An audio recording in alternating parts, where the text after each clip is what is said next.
Hi, I'm so grateful to many of you for giving up your evening and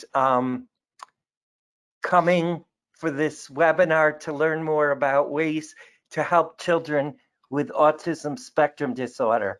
I've been working for 40 years as an occupational therapist with youth who have autism spectrum disorder and severe behavior problems.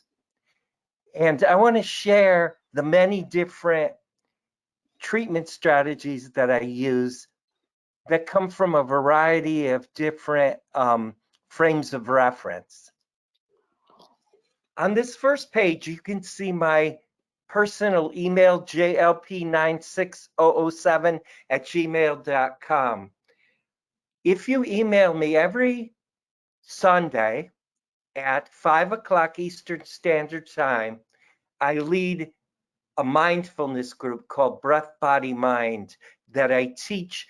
And so if you would be interested in trying that out, just email me and I'll send you the link to my 5 o'clock to 5:45 mindfulness group.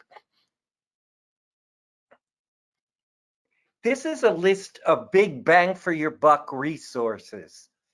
The first one is free resources for young children, and I also use this for special needs children through high school.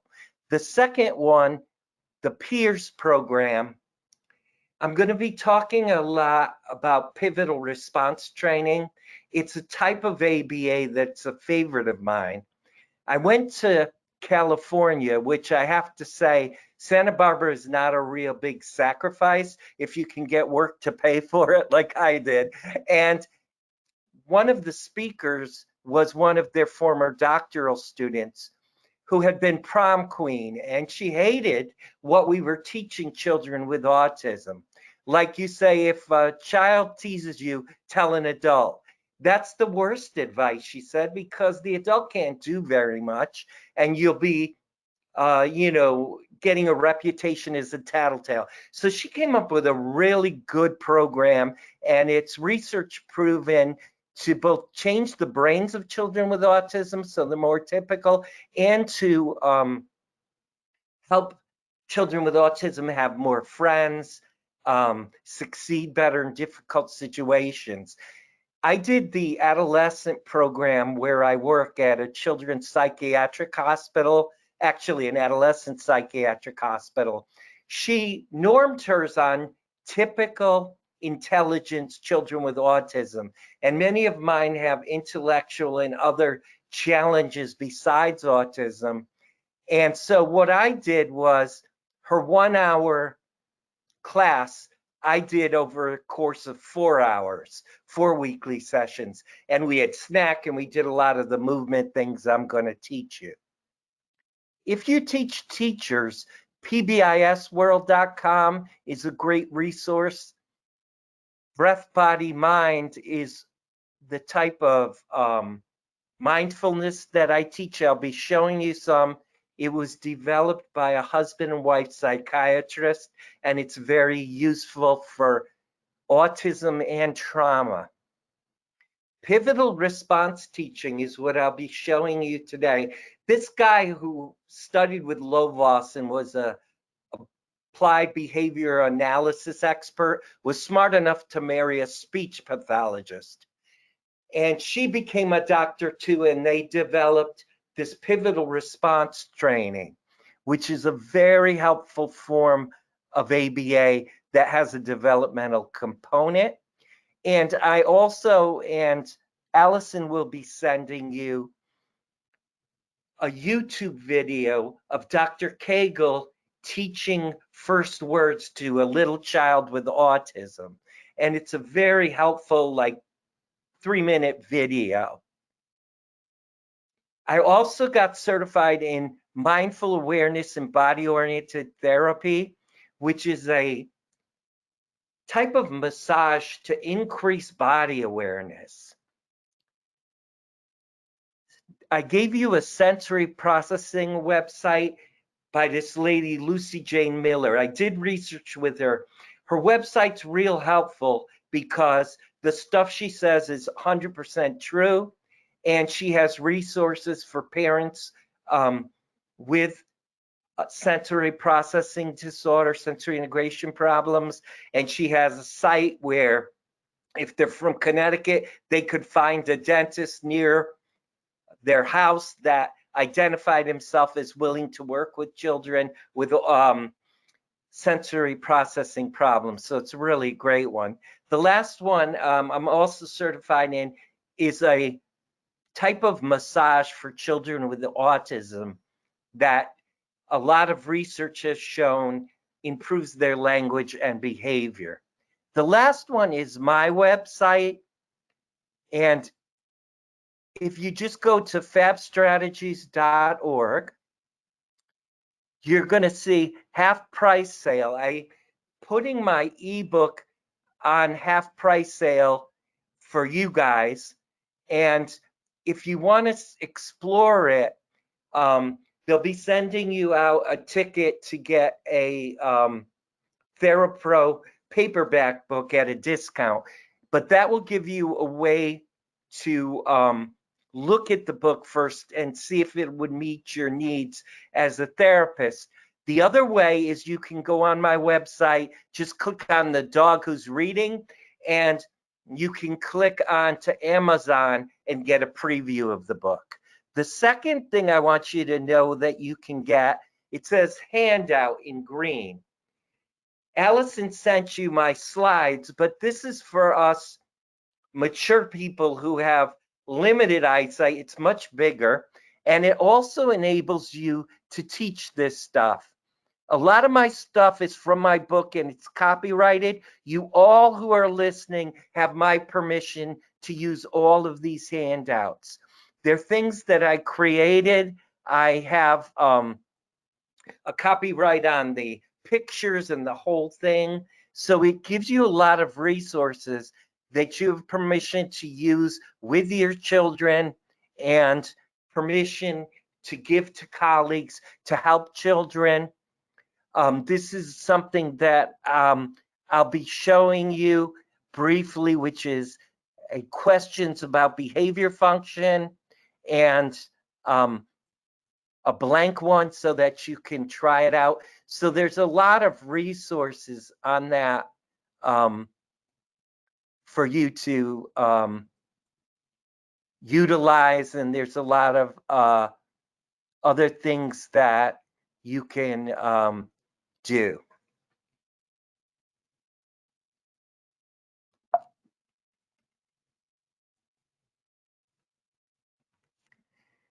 Now we're going to jump right into treatment activities. I developed extremely simple mindfulness activities for special needs preschoolers, all the way up to things for you and your colleagues. I'm going to do a few of them today, and I'm going to do them in developmental order. If you click on my website, you're going to have exactly what you're seeing. And the first thing is neck circles. So I'm going to break it up in developmental order within each activity. And as I explain each activity, it's going a little more difficult developmentally. So if you have a child, you think about where you think they're at developmentally, try one, and then in developmental order, if it's too hard for them, go more basic. If it's too easy, go more challenging. Mindfulness is paying attention to what you're doing while you're doing it. If you're listening to my words at this second, you're mindful. If you're thinking about the TV show you're going to watch right after the seminar, you're not mindful. And we go back and forth all the time. Just because you're doing a mindful activity, you're not going to be mindful all the time. But you try to make this stuff hard enough so that the kids will be mindful, but easy enough that they won't slap each other or misbehave. If they do behave inappropriately, try an easier one and say to the children, you can just sit there at your desk. That's fine with me. But you can't interfere with anyone else's ability to participate. Don't say they have to do it, or they can just sit there as long as they don't bother anybody. Pretty soon they'll be bored and they'll participate. The first thing is neck. Go. We're going to make a circle with our necks. You can simply turn off your camera, and I strongly invite you to do this with me. No one will see you. And you'll make circles in one direction. You can keep your eyes open. If you're getting dizzy, go slower. Now I'm going to make it more developmentally challenging. I want you to breathe in, 2, 3, 4, breathing out. 2, 3, 4, breathing in, 2, 3, 4, breathing out. 2, 3, 4. And just to give us a little more practice, we're going to do it the other way. So you begin by making neck circles. Then, if you want to make it more challenging, you begin counting. Breathing in, 2, 3, 4, breathing out.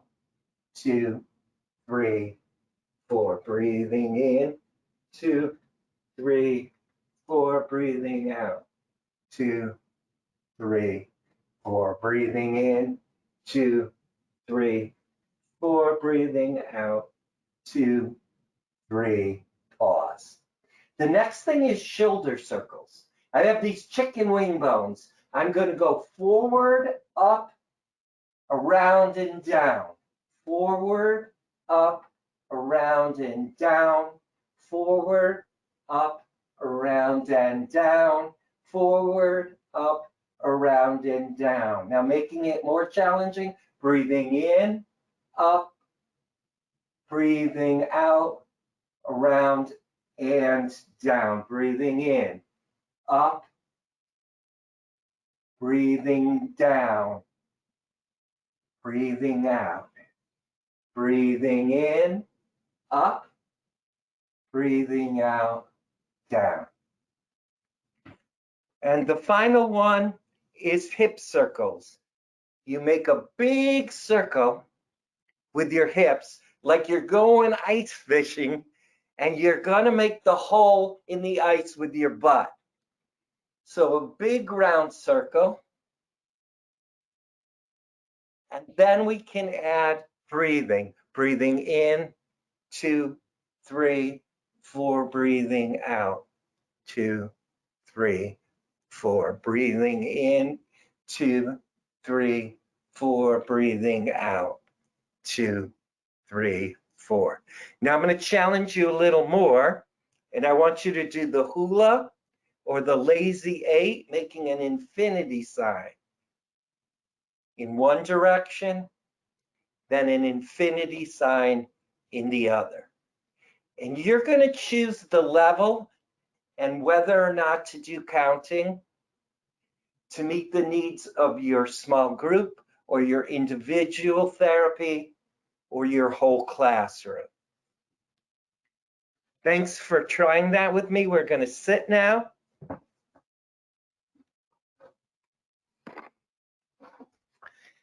This one is called Tense and Relax Muscles. It's Progressive Relaxation by Dr. Benson. And they use it sometimes in schools, but it's so long that kids start hitting each other. So mine is a very brief one. It has just 3 movements. I'm going to do it with you and pretend you're my class. My father mixes prune juice with grapefruit juice and sticks it in the refrigerator. I think it's just regular juice until I drink it because it looks okay. And then when I taste it, I scrunch up my mouth and make a face. So when I say go, I want you to make a face like you just drank orange juice, prune juice, and grapefruit juice mixture that my dad made. And when I say relax, there's this guy that us old people like. His name was Gumby. He had no muscles. So he was just gum. So you're going to go when I say relax. 1, 2, 3, tense. Relax. 1, 2, 3, tense. Relax. 1, 2, 3, tense. Relax. Next one, you're going to take your shoulders and put them by your ears. Ready, set, go. Relax. Gonna be arms, gonna be chicken wing bones, gonna be shoulders. 1, 2, 3, go. Relax. 1, 2, 3, go. Relax. Now I want you to make a fist as tight as you can when I say go. Ready, set, go. Relax. Gonna be fingers, gonna be hands. There's just no muscles there. Ready, set, go. Relax. Ready, set, go. Relax. This progressive relaxation looks at the parts. If you've ever seen kindergartners or first graders writing, hey, you do this, or this, or that, or this, or they keep their shoulders way up, or they might do a fist or this with their hands. It's called an associated reaction. If I'm trying to open a 50-pound door, my other hand will flex just a little bit to kind of help. It's fine if a kindergartner or first grader who's just learning to write does it. I would be concerned if a fifth grader who has been writing for many years is doing it, because it's telling me they're working extremely hard to write. And by doing these activities, children can become aware when they're tensing up. So it's a choice if they want to do it continuously all day long or not. What I'm doing is when I said ready, set, go, and then tensed, I counted in my head to 3. Then I said relax. While you were relaxing, I go 5 seconds, or if they can go 10, I go 10 seconds. But if they hit each other, if I try 10 seconds relax, then I'll just start with 5 and build it up. You tense, and then you try to train them as you do this to relax immediately when you say relax, because they'll get more out of it. The next one we're going to do, I again invite you to stand up.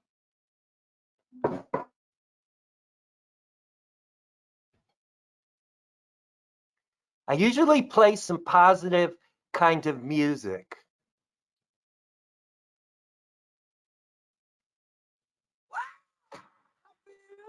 What I want you to do is shake. So you're going to bend and straighten your legs, but your feet have to stay on the floor. So it's like you're moving your trunk by bending and straightening your legs. And as you do, your arms kind of float like ropes from the center of your body. Now I'm going to move you into a tapping exercise. Just follow me. You're going to tap your shoulder. Now tap your hands, the back of your hands. Tap up to your shoulder and spend a second tapping your shoulder. Flip your hands over and tap down to the palm. A second time, the fingers, back of the arm, shoulder, flip it, and down. The back of the ear, shoulder, and down. And just to give you a little more practice, do the other arm. Back of the hand up, flip it over. Back of the hand up, flip it over, and again. Awesome. I feel good. Now I want you to stand and close your eyes or look down and notice the sensations in your body. Notice your breathing.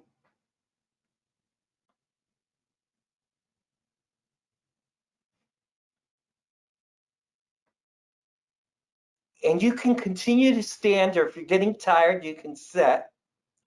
And what I'd like you to do now is concentrate on the bottom of one foot. I want you to feel the toes of that foot. Put all your attention on the toes of that foot.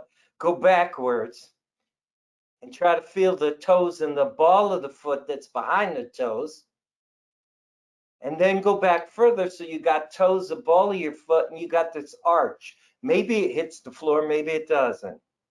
So now you've got toes, ball of the foot, an arch, and a heel. Toes, ball, arch, heel, toes, ball, arch, heel.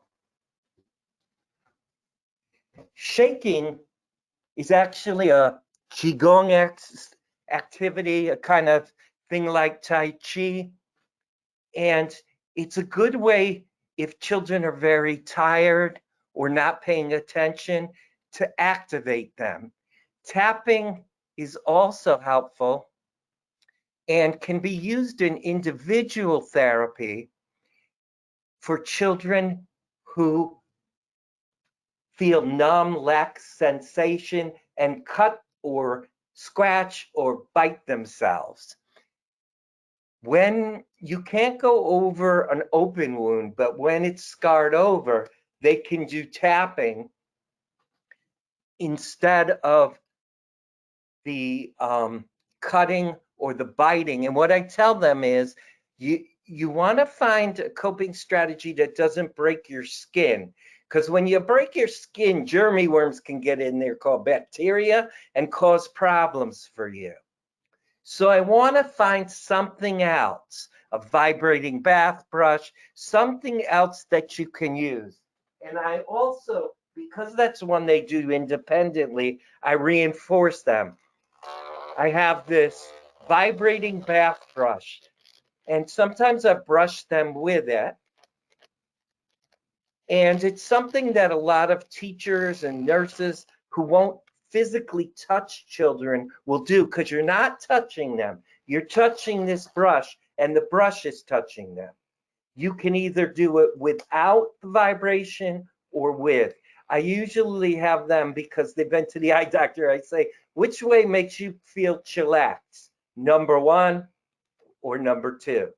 Is it better number one or is it better number two? And I know whether they prefer it with or without vibration. If a child, his clinician tells me, his psychologist, psychotherapist, whatever, tells me that she's trying real hard to brush or slap as a replacement for cutting, good effort, real good try, then I'm going to give them a sticker to earn a bath brush that I'm going to let them keep. The feel your feet, a psychologist named Singe has done a whole bunch of studies with junior high and high school children with misbehavior, normal intelligence, with kids with autism spectrum disorder, with a child with Prader-Willi.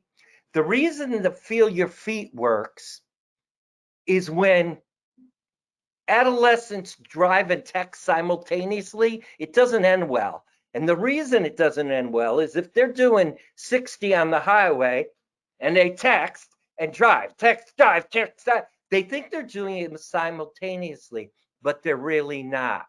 So I go very slowly, and we just do it one-to-one or in a classroom. We all feel our feet for 2 minutes every day. Then we go to 5 minutes. Then we go to 10 minutes. Then in a one-to-one session, I might tick a kid off, make them wait 10 seconds or beat them in a game. And he'll say, I'm going to tear this room apart. And I'll say, you can, and I'd still like you, but you said that you could feel your feet, or you could do push-ups, or whatever their coping strategy is. And if you do that, and you keep safe hands with my room, you're going to earn a reward. So the choice is yours. Now I'd like to lead you through a very simple body scan to increase body awareness. Put your hands on your head. Let your hands rest on your head. Don't have your hands like partially on your head, but feel like you're sinking in mud. And then increase your pressure on your head. You can also do it in the front and the back of the head. Next, I want you to press on both shoulders. You can press down or you can press down and in, but really put pressure on your shoulders. And then finally, what I would like you to do is just press on your knees. So you're pressing your knees downward toward the floor. Now we're going to go higher developmentally and do it in our mind. You can close your eyes if you want to, or keep them open or look down. I'm going to keep mine open to keep you safe. What you're going to do is imagine that a golden bird has landed on your head, and out of him comes white light. And that white light both relaxes your head and energizes it. And the white light goes all the way down your face. Now he's landed on one of your shoulders. Your shoulder blades begin to have white light pouring down from them. It goes to your upper arm, your lower arm, all the way to your hands and your fingers. And they feel energized and relaxed. Now he's landed on your other shoulder, and white light goes down your shoulder blades, your upper arm, your hand, and your fingers. And that white light energizes and relaxes all the muscles of your arm. Now he's landed on one of your knees. So all the way down below the knee, into the foot, white light pours out, relaxing and energizing your lower leg. And he jumps onto the other knee, and white light pours down into that leg and that ankle and that foot and those toes. And your entire leg feels relaxed and energized. Continue to relax for 1 second and just notice how your body feels now. Go inside and notice the sensations.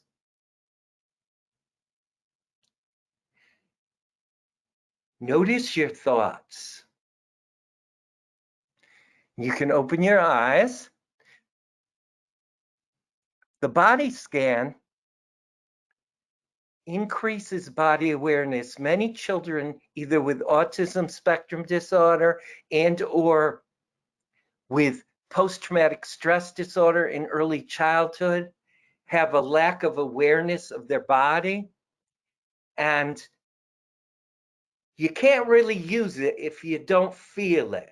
So I just made an X, bunch of X's, and my eyes were closed. How could I do that? Because I could feel what an X feels like. If a child is upset, you hug him and he relaxes. And the reason is that you have muscle spindle fibers and Golgi tendon organs, mostly around your joints. And they give you a feeling that enables you to know what's going on inside your body. Like if you eat too much Thanksgiving turkey, you're like, damn, I'm full, because you can feel it.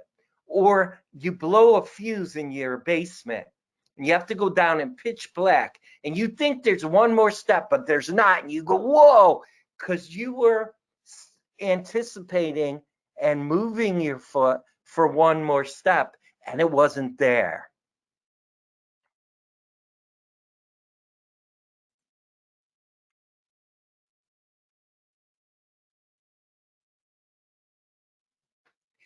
Now we're going to go a step further developmentally.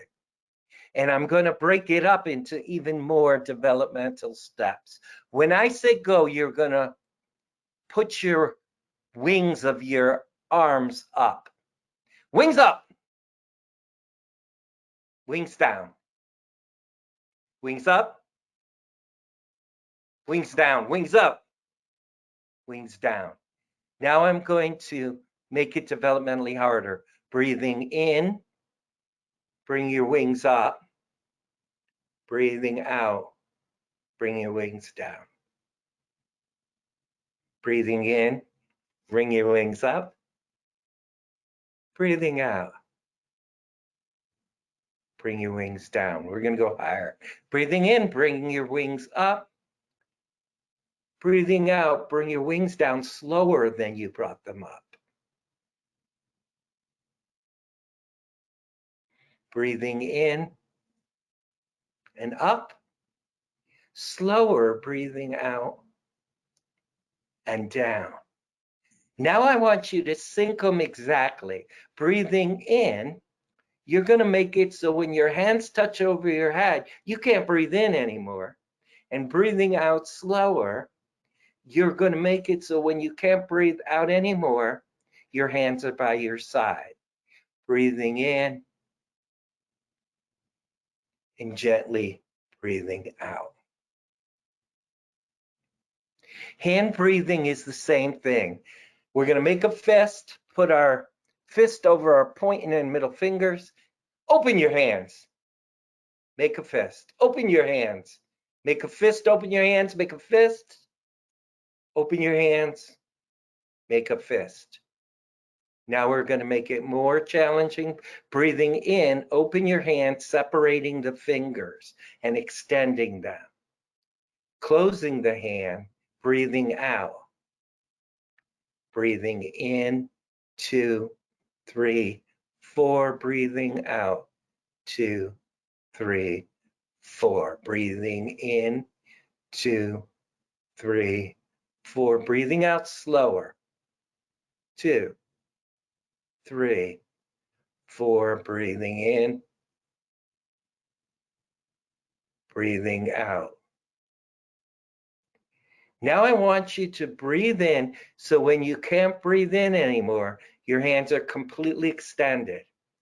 And breathe out slower, so that when you can't breathe out anymore, your hands are fisted.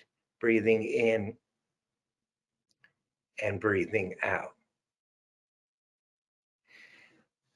When you're just following me with the breathing or the hand, it's a redirection. I'm changing the subject.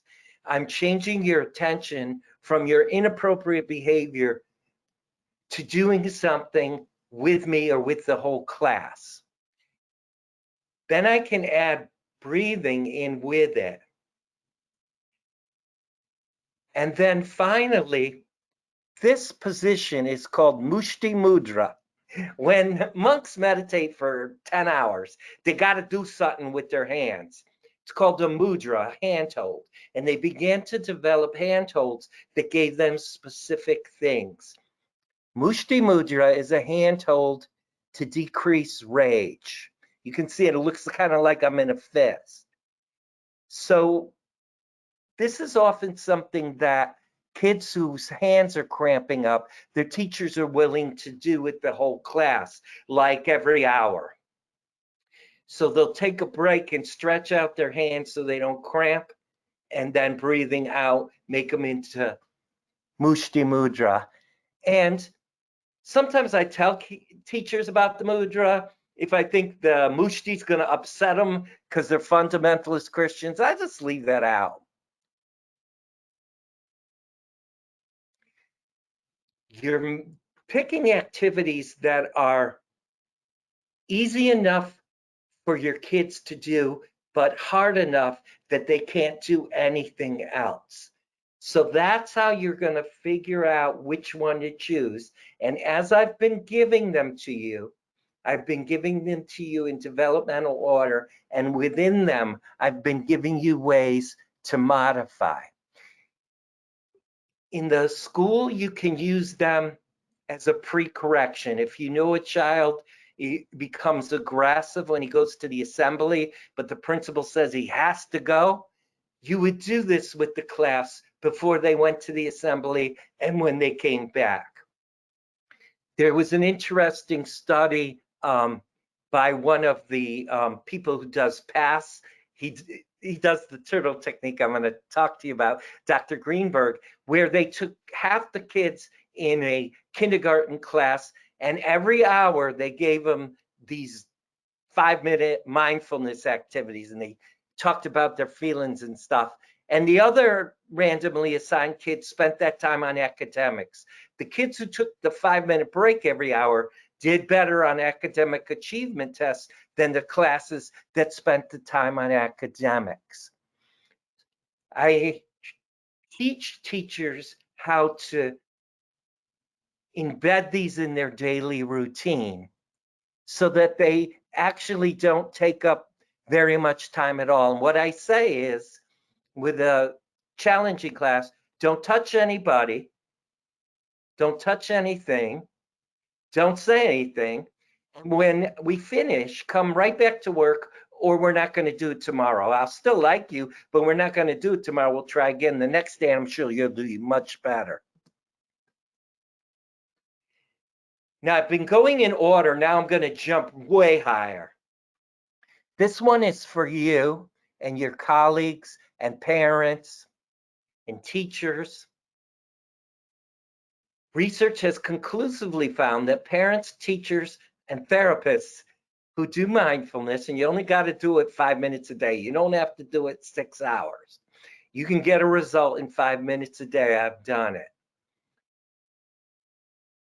Their children behave better. Without touching the children, teaching the parents, teaching the teachers, and teaching the therapists, will have less self-injurious behavior in the children with autism and less aggressive behavior. I'm going to also model how to teach this. When I say breathe in, just breathe in. When I say hold, hold your breath. And when I say breathe out, breathe out. Breathe in, 2, 3, 4. Breathing out, 2, 3, 4, 5, 6. Breathing in, 2, 3, 4. Breathing out, 2, 3, 4, 5, 6. Breathing in, 2, 3, 4. Hold your breath, 2, 3, 4. Breathing out, 2, 3, 4, 5, 6. Breathing in, 2, 3, 4. Hold your breath, 2, 3, 4. Breathing out, 2, 3, 4, 5, 6. Hold your breath, 2. Breathing in, 2, 3, 4. Hold your breath, 2, 3, 4. Breathing out, 2, 3, 4, 5, 6. Hold your breath, 2. There are 2 kinds of coping strategies. There's the ones that I do daily and teach children to do daily. Like I do a 1-hour walk or 1-hour bike ride, or go swimming for a half hour or something like that every single day. I also now do mindfulness for 30 minutes a day most days. And that's just to calm myself on a regular basis. Then when somebody hits my car from behind, or the boss yells at me for being too caring, and I'm going to really lose my temper, I do 4-4-6-2 breathing. It was developed by Doctors Brown and Gerberg when they have to take kids on a med wash. We get kids who have been on the pediatrician put them on 6 medicines, and then a psychiatrist put them on a strong medicine, and then somebody else put them on something else. And we don't know if anything's working or nothing's working. So they need to take them off everything, and you're going to get really, really anxious behavior. So they taught the patients this, and it helped a lot. I've trained myself to do this in a crisis, and I immediately go into it. And it's been found very helpful for veterans and other people with PTSD when they need to calm down quickly. I'm to the point now where I'll be yelled at with the boss, and my coworker, when I leave, will say, "You were breathing, huh?" And I go, "Yeah, I was really ticked off." But the boss didn't know. Only people who know me really well can tell I'm doing it. And when you're counting, you can't think of what the idiot is saying because you'll lose count. So it helps when you're being reprimanded, and it wouldn't be appropriate to talk back or to yell, to just begin the count. Children have a lot of trouble, so sometimes I have them just do the in for 4, the out for 6.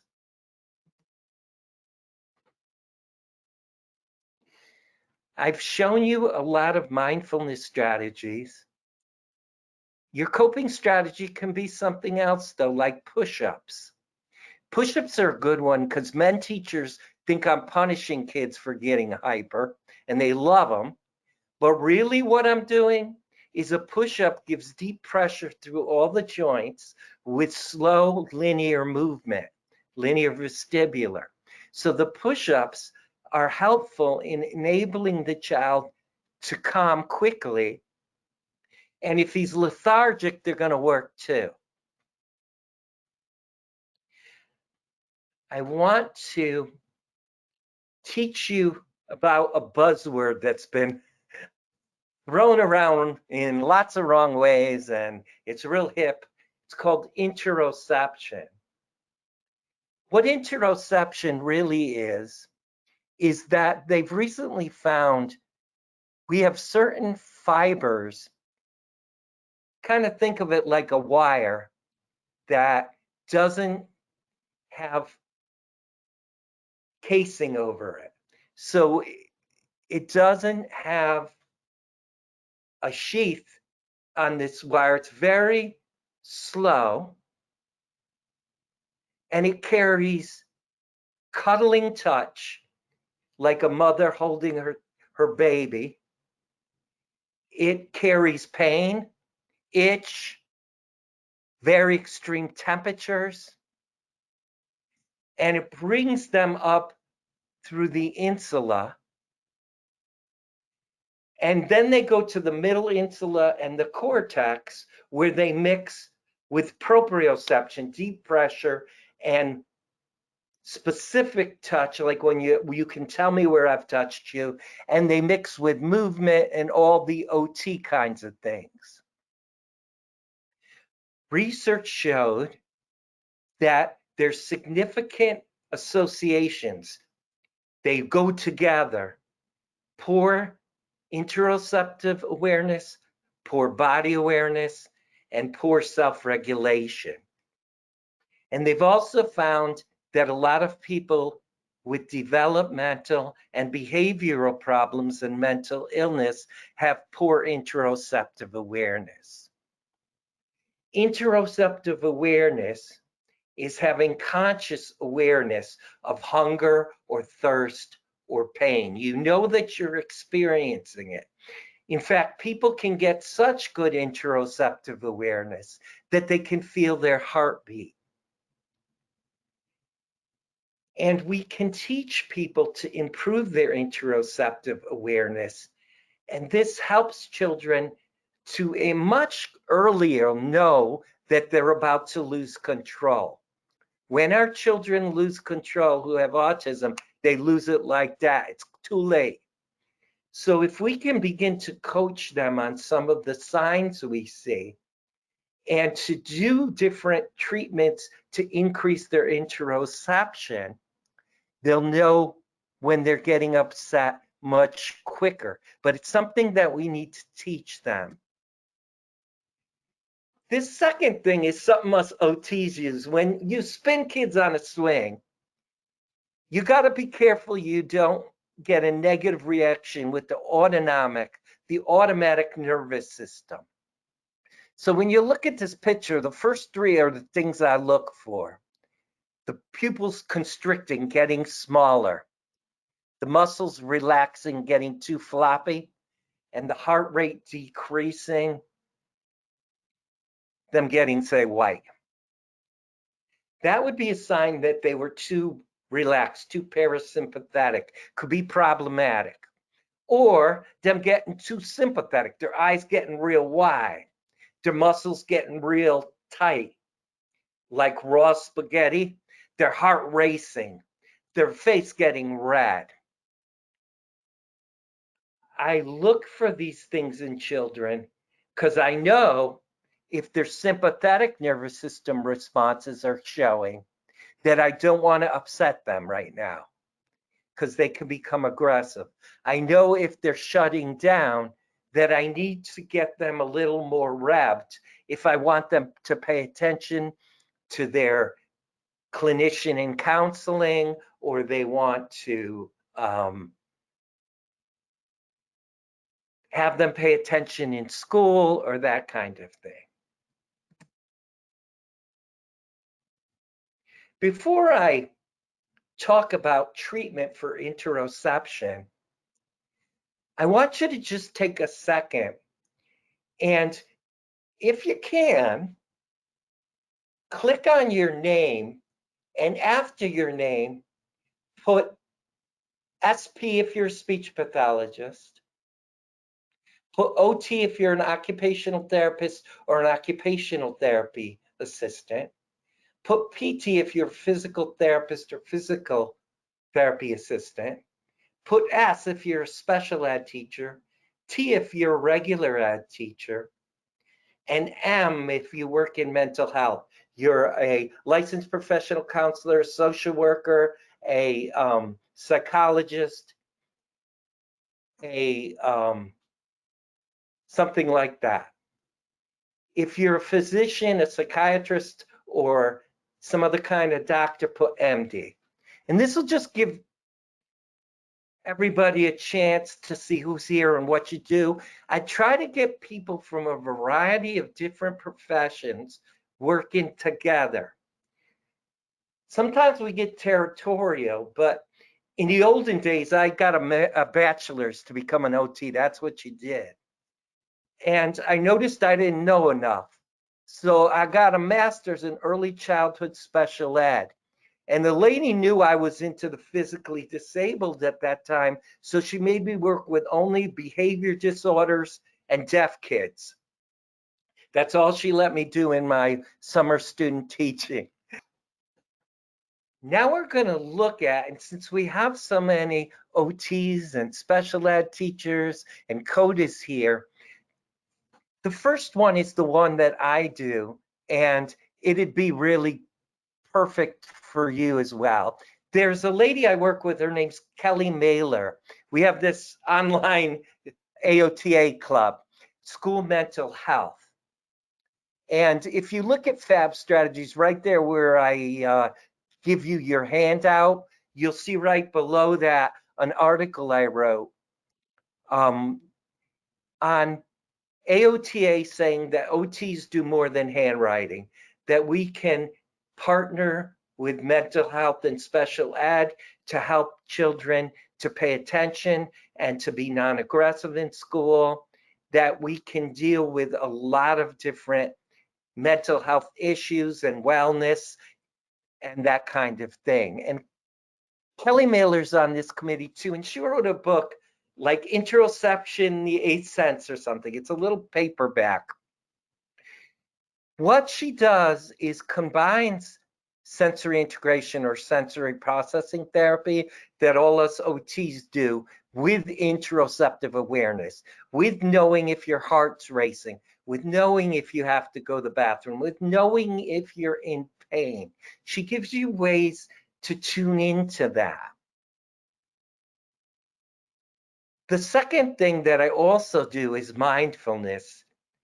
And as I said before, both children and adults with autism spectrum disorder behaved better when they did mindfulness. And if their parents did mindfulness or their adult's parent did mindfulness and the kid or the adult with autism didn't, the kid still showed self-injurious behavior declines and behaved better. The third thing that I got certification in is called MABT, Mindful Awareness and Body-Oriented Therapy. This lady, Dr. Price, was a massage therapist and got all clients who had trauma. So she got her master's and became a licensed professional counselor. But then she wanted to research this stuff. So she got her Ph.D. and she works in a nursing university. And she's found that her method decreases chronic pain in chronic pain patients in pain hospitals and clinics. It improves veterans and women who have been particularly sexually abused and now have substance abuse problems, ability to recover. And I use it with children who have developmental trauma, PTSD, 3 years old, very severe, and children with autism and other developmental problems. And I'm getting good results in their body awareness. You'll do things like touch them on the shoulder and say you're touching the shoulder. With little kids or kids with severe developmental delay, I'll even do touching them, head, shoulders, knees and toes, and I'll touch them as they lay on the raised mat in those places. Then you can have them be Superman or Superwoman and shoot fire out their hand. So they imagine, as I put my hand on the shoulder, that they're shooting fire. And what that is mentally moving through their body as they shoot out the fire to stop the bad guy.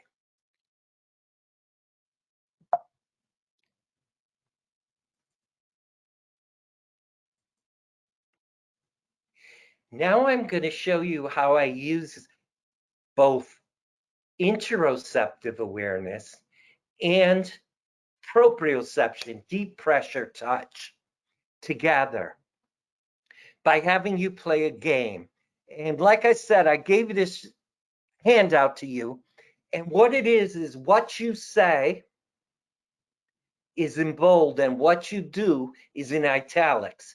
And you can, if you're a nervous kind of person, you can turn off your camera and you're muted so nobody will hear you, and you can sing this with me.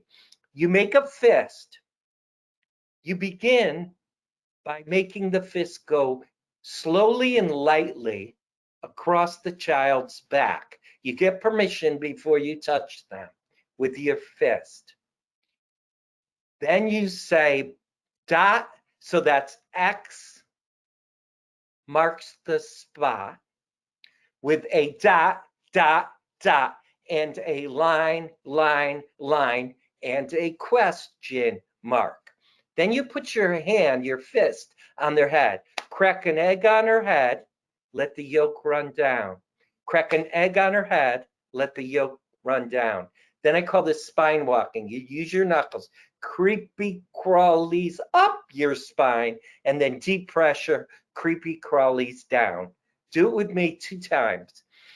X marks the spot, with a dot, dot, dot, and a line, line, line, and a question mark. Crack an egg on her head, let the yolk run down. Crack an egg on her head, let the yolk run down. Creepy crawlies up your spine, creepy crawlies down. One more time. X marks the spot. I'm drawing on the child's back with my fist with a dot, dot, dot, and a line, line, line, and a question mark. Crack an egg on her head, let the yolk run down. Crack an egg on her head, let the yolk run down. Creepy crawlies up your spine, creepy crawlies down. We're going to use trauma-sensitive therapy. What that means is, in my being, I act like any kid I work with could have trauma. So what I do is I never touch them unless I say, can I touch you? And they say yes, no matter how many times I've done it before. And I don't allow them to touch me unless they say, can I touch you? And I say yes.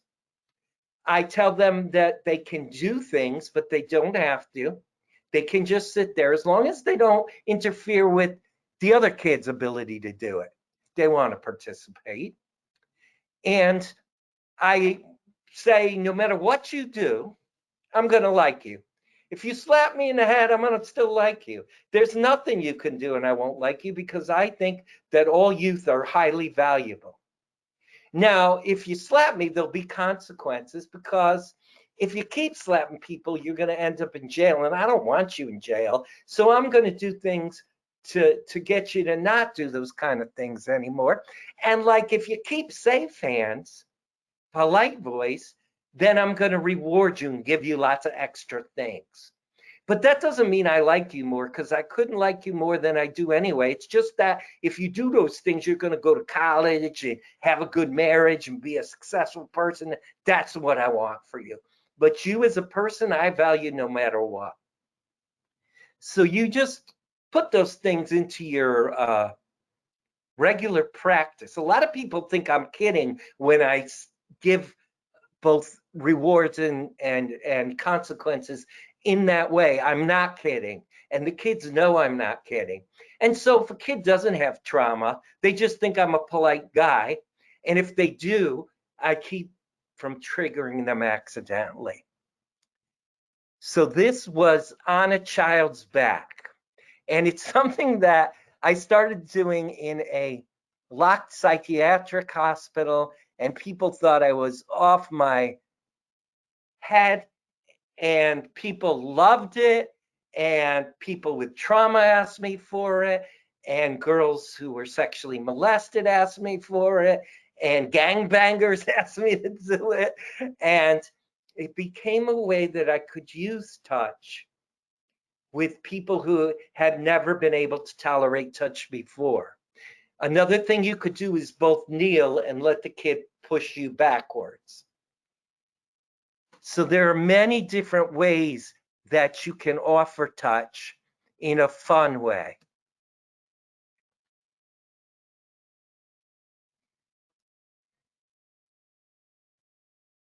Now that I've taken this side route and talked about interoception, I love to mix it with sensory integration treatment or sensory processing treatment.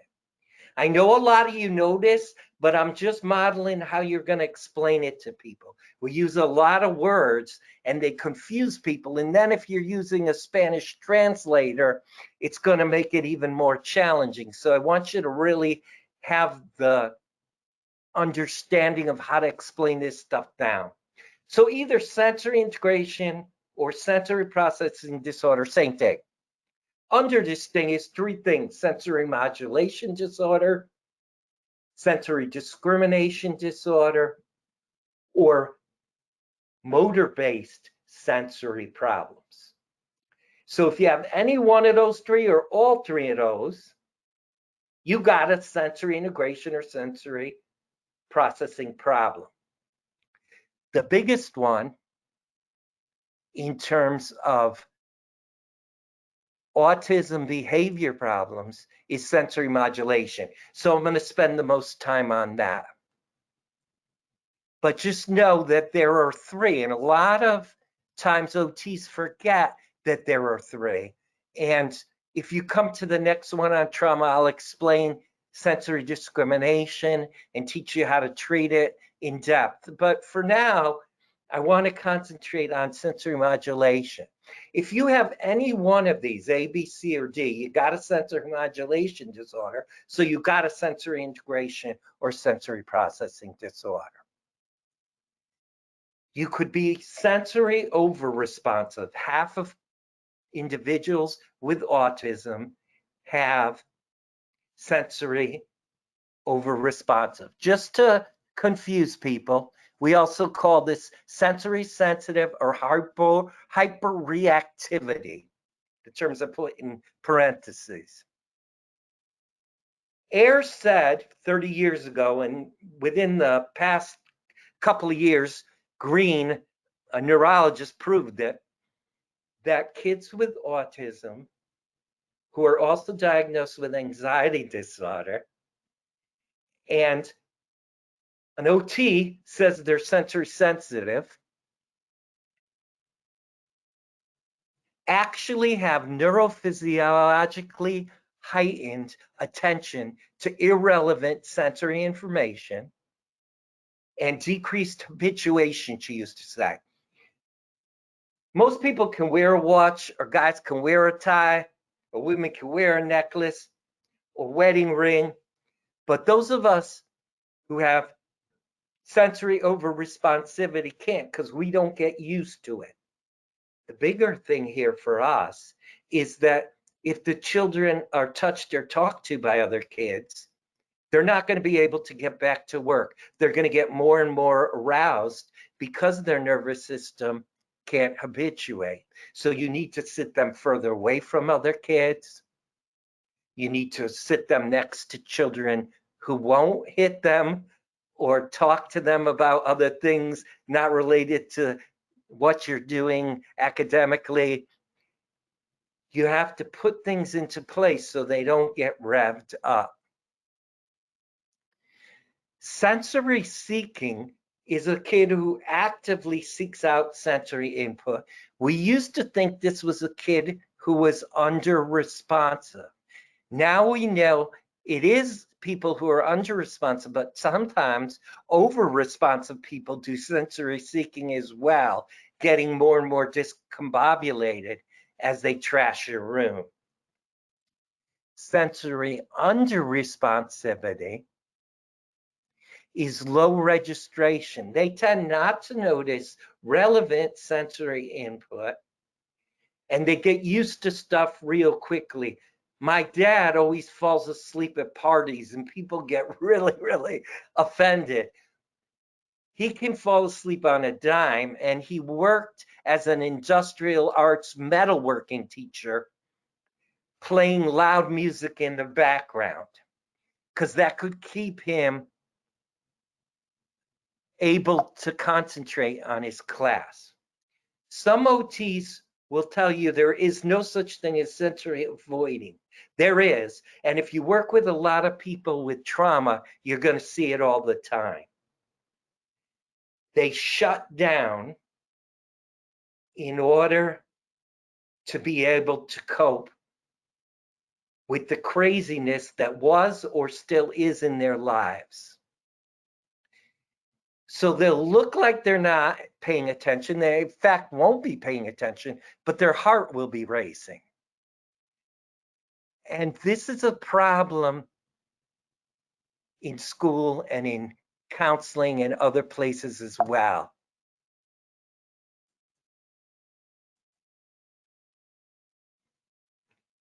I just want to point out before we finish up that a part of this thing, autism spectrum disorder, people, half of them have sensory sensitivity, can also express itself as tactile defensiveness, throwing up when they do glue, that type of thing.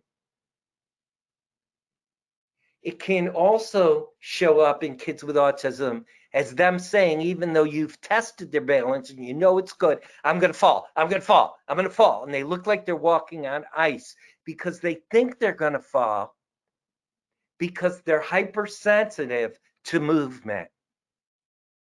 And what we do to help them is energy modulation intervention.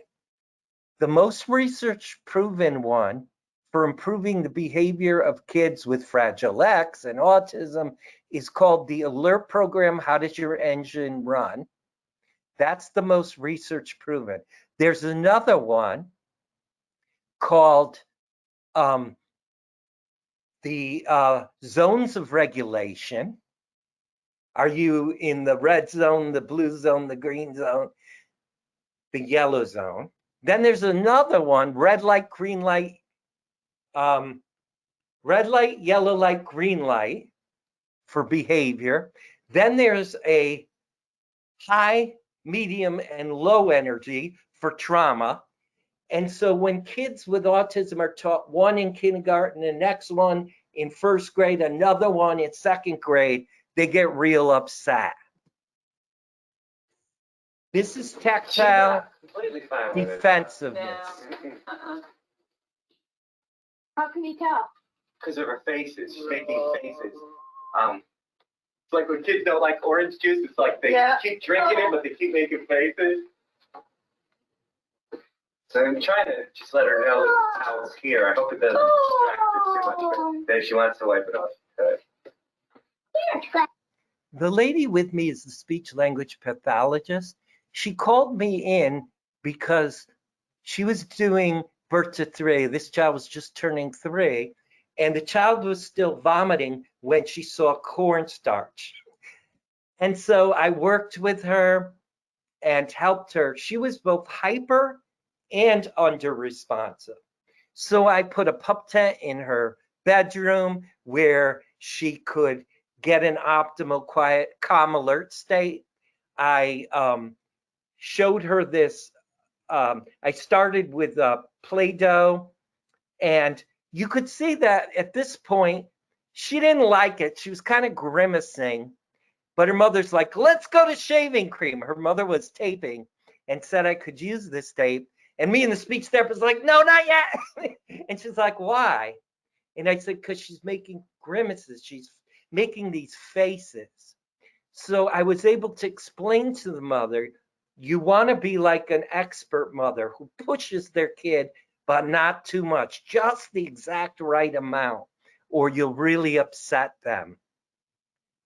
The next one is gravitational insecurity. This was a group of OT students and moms, and we're working with a group of children. And this little boy had autism and gravitational insecurity, but the student had him, that girl in blue had him, and all of us were gathered around to catch him should he fall off the air mattress. And when he falls, he's fine with it. That's how you have to do it. If you're doing birth to 3, throw the couch cushions on the floor and have the kid crawl over them. So you make a challenge that they're not real scared of. They're just a tad maybe scared, and you put some things in place so they're cool with it. We have a lot of kids who are under responsive, and then when they do see stuff, they get hyper responsive. And so you have to keep them in that tiny, quiet alert state. What's the rule of thumb you can give mental health therapists and teachers? Because the kid might be hypo or hyper responsive. Either way, reduce the noise, reduce the sensory input, reduce the lighting. If that works, you're fine for now.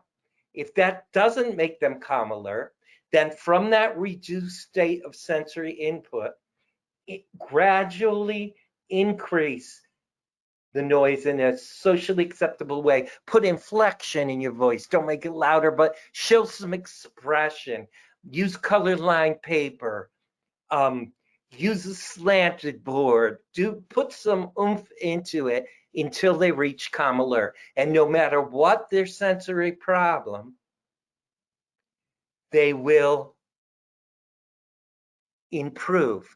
Always address sensory modulation first before you go on to body awareness, before you go on to sensory discrimination, knowing that when they write hat on the board, they have to integrate the of the whiteboard, the stink of the marker, the kinesthetic of the making of letters, the visual processing of the making of letters, the noise of the other kids in the room, all into one cohesive whole. And then finally, the motor planning piece. So I teach teachers to open their day on Monday morning with some of those mindfulness activities we did, so that the class will be in a calm, alert state. Or for the speech language pathologist or physical therapist or mental health therapists to open their session with one of these, or do one of these before they do a difficult assignment. You've done a great job. I'm going to give a whole 15 minutes for questions. So if you haven't yet, write any burning questions that you have for Kelly, especially if there was something you didn't understand. Start with that, and then I can start with more complex things. I knew that I had a lot of advanced people coming, just from some of the names that I recognized. So I made this a very difficult level because I knew there were people who were advanced. But feel free to email me if you don't get to ask your question and there's anything you didn't understand. All right. Do So we have any questions, Allison? we do. So going back to the beginning there, you had that vibrating brush. People are asking where we find that vibrating brush. You get it at CVS. You can get it at that, what's that ritzy store where they got the kinetic sand? It's in the malls. They have it, but they charge too much. They have all kinds of these. And they also have it at Walgreens. They even sell it at Bed. I don't know. That store my girlfriend made me go to. Bed Bath Bath and Beyond, yeah. And you can get a lot of nice scrub brushes there of all different kinds and just buy them as a trial.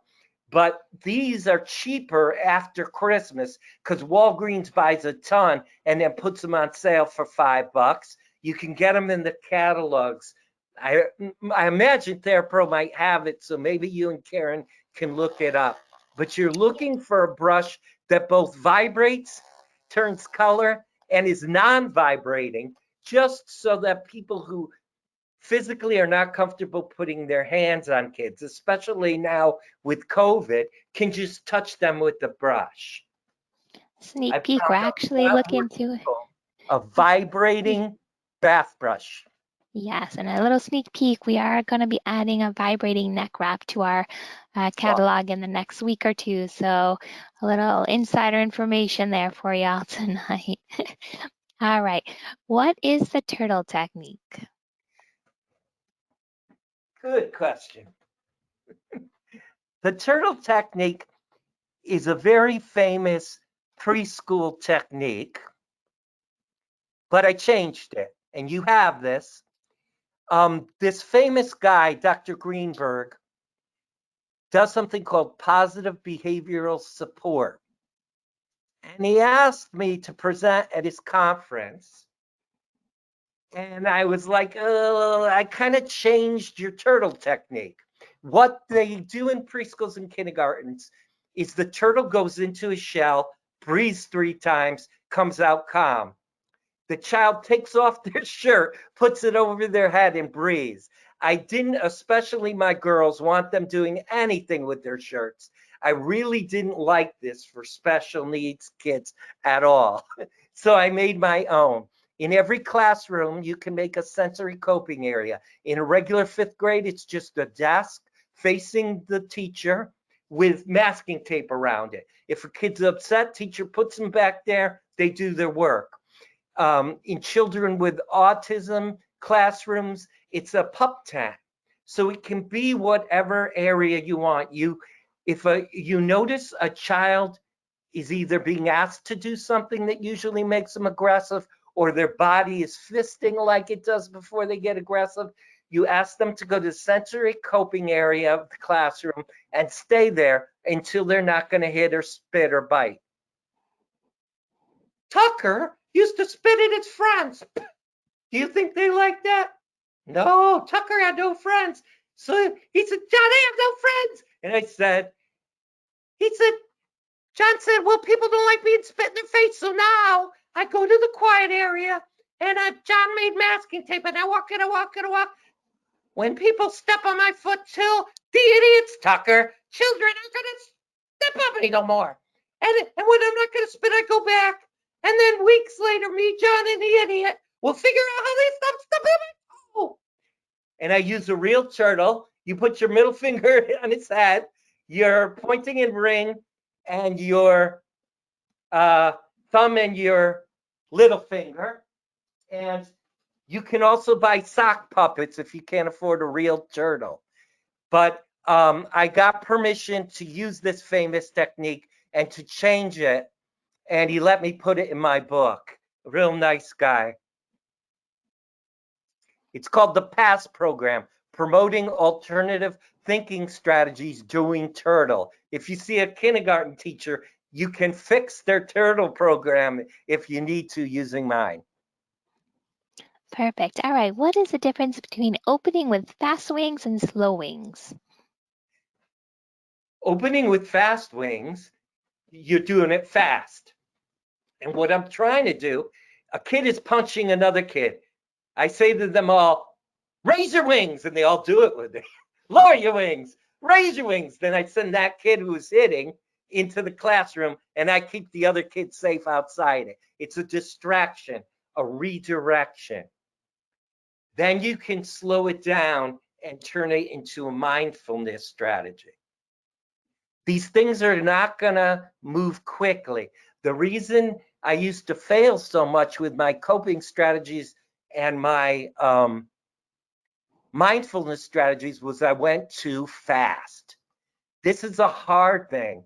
It took me a year before I could do 4-4-6-2 breathing and not yell at my boss. It's not a quick thing. You do it for a long time, something they like, and then you get them just a little upset by beating them at a game. And if they do it, you reward them. It's a very slow, steady process. The other thing with the breath is it's just 4-4-6-2 is my favorite. You've probably all heard of square breathing. That's 4-4-4-4. So whatever the numbers are, the first number is breathing in. The second number is holding your breath. The third number is breathing out. And the fourth number is holding your breath on the exhale. All right. Another question coming in. How do you get trained in MABT? You can go onto the website on page, I think it's 1 or 2. I give you a website and you can find out more about it.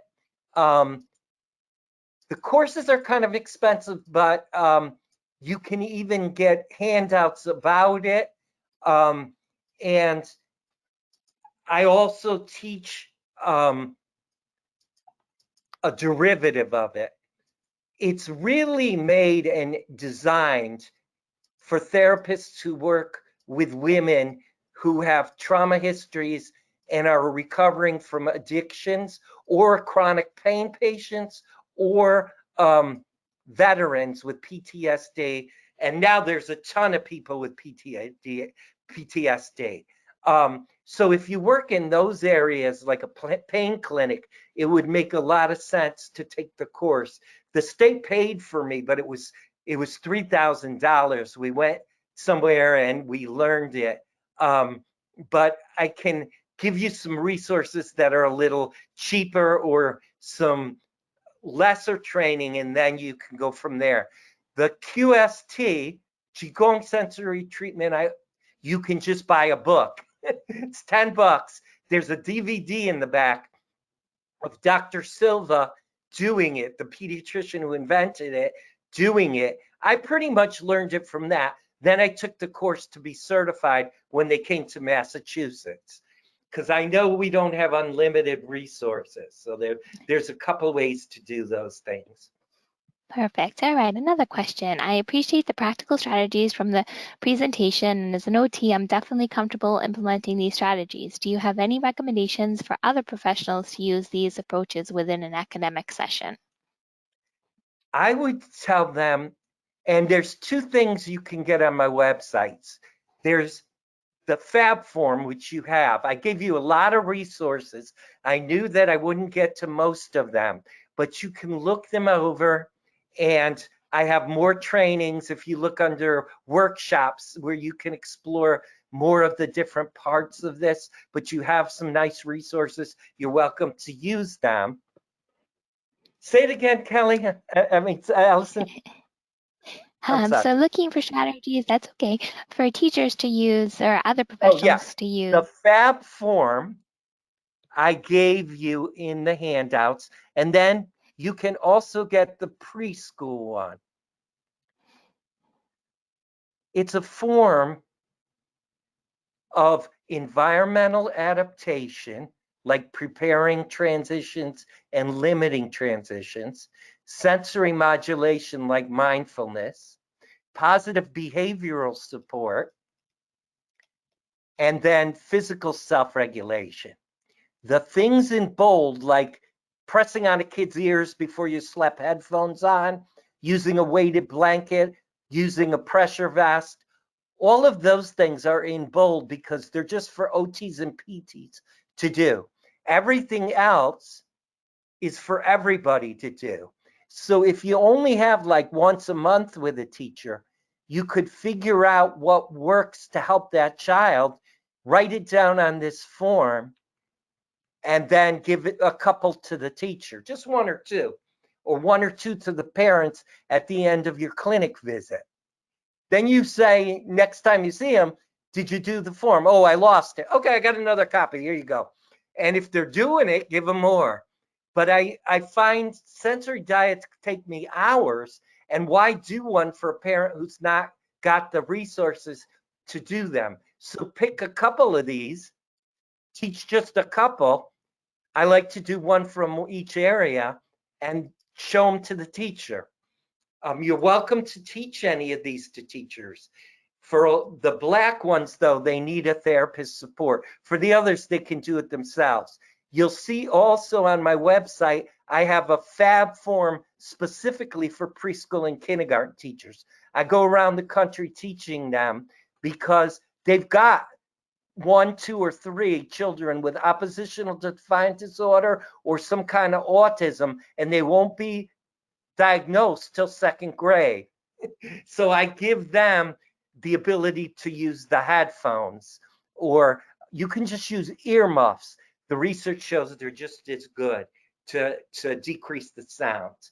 So I would suggest just saying a couple things that you think might help the teacher, and then that got my foot in the door to get more and more school hours. All right, we'll try to get to a couple more questions, but we do appreciate you also putting your email there for people. So just to clarify, these strategies can be used proactively and during the behavior? Coping strategies are practiced on a regular schedule, and they're practiced because they'll give benefit to the whole class. What I will often do is use my consult time, and with parent permission, I'll group kids together. So if I have 3 special needs kids in a special needs class, I'll ask the parents permission, and if they all 3 agree, I'll put those 3 kids back to back in my schedule. And then I'll do 20 minutes individual, 20 minutes in a small group of those kids, and I usually let the teacher add 1 or 2 others who she thinks has problems with their parents' permission, and do a small group while she teaches the rest. And then I'll come in 20 minutes a week and teach the whole class. Because I got a master's in early childhood and a doctorate in marriage and family therapy, but I purposely didn't get licensed in those. So I'm only an OT. Teacher can't leave the room. Got to watch what I do. Then she'll start doing it with all of her classroom. All right, let's see. How do you use these approaches with pivotal response training? Pivotal response training is ABA, but it's also working on motivation, generalization, and adult interaction. It works developmentally on motivation, adult interaction, and self-control. How it does that, just a little different than ABA. I mean, it is ABA, but if a kid gives a good try, you know they gave a good try. So say they tried really hard, and you as a therapist know they tried real hard. You reinforce them, whether or not they met your criteria. Kids with autism often have bad neurological days. If I know they're trying, I reinforce them anyway, because what I'm trying to do is I'm trying to make them more motivated. I also use pivotal response training with lot of other kids, traumatized kids, mentally ill kids, because they need more motivation too. Anybody who needs motivation, it'll work. You figure out what their favorite activities are by doing a preference assessment. You got one thing here, one thing here. The one they grab is their preference. And all those things are in the book I gave you, Pivotal Response Teaching, how to do a preference assessment, all of those things. The other thing, instead of they do something good, like say, help please, and you shove an M&M in their mouth, instead of that, they say jump, and I jump on a bed with them. So I'm embedded in the reinforcer, and it's an interactive adult activity, and it makes sense with what they say, so they'll generalize the skill. Instead of shoving him an M&M in his mouth when he says swing, I push him on the swing. And Allison gave you a handout. It makes me cry. It's the woman, the wife, Dr. Lynn Kogel, on Super Nanny with a child who has never talked before. And she teaches the child to talk using pivotal response training. So it gives you a good, they're usually sensory activities that they use, because that's what kids with autism like to do. That's why if we do pivotal response training, we're better at it often than a lot of behaviorists. We know what the reinforcers would be. All right, let's try to do one more here. Any solution for a 4-year-old autistic girl who licks or mouths everything? You want to figure out one of the things that I gave you, especially if it's a really bad problem and you've been working on it and it's getting worse. If that happens to me, I give something called QABF, the questions about behavior function. It tells you why they're doing the thing they're doing, and you use the why to fix it. Some people think I'm the Antichrist because I use behavioral things. I use them because they work for me.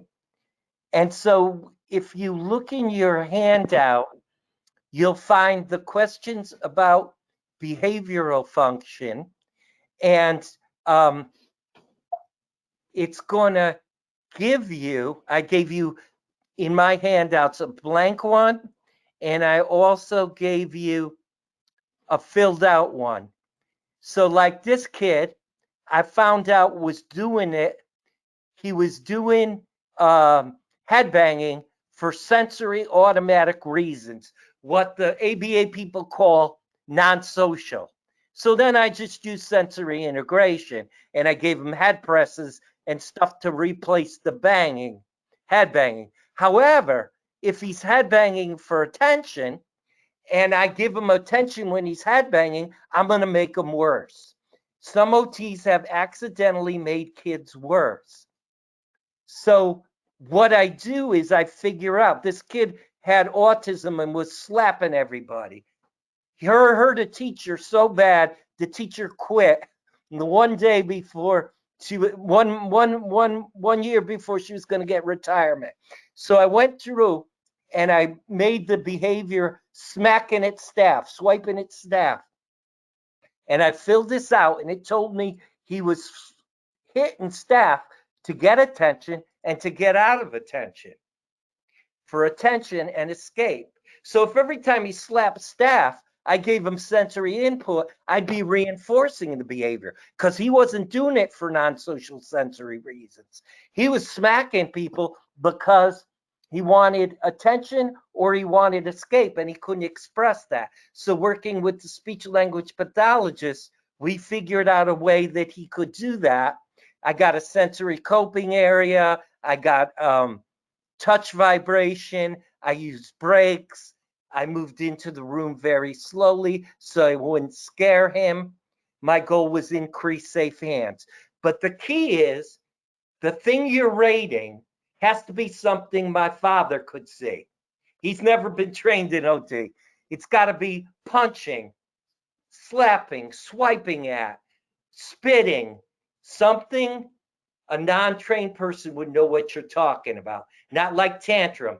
And you grade all the items based on it. I gave you a blank one, and I gave you 2 with 2 different kids I actually worked with, and what it told me and how I treated them. So look at that, try it out, and then email me. It's also in my book. The guy who invented it, Johnny Matson, said I could use it in my book.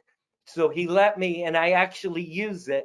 A lot of OTs hate me for it, but I get kids better faster.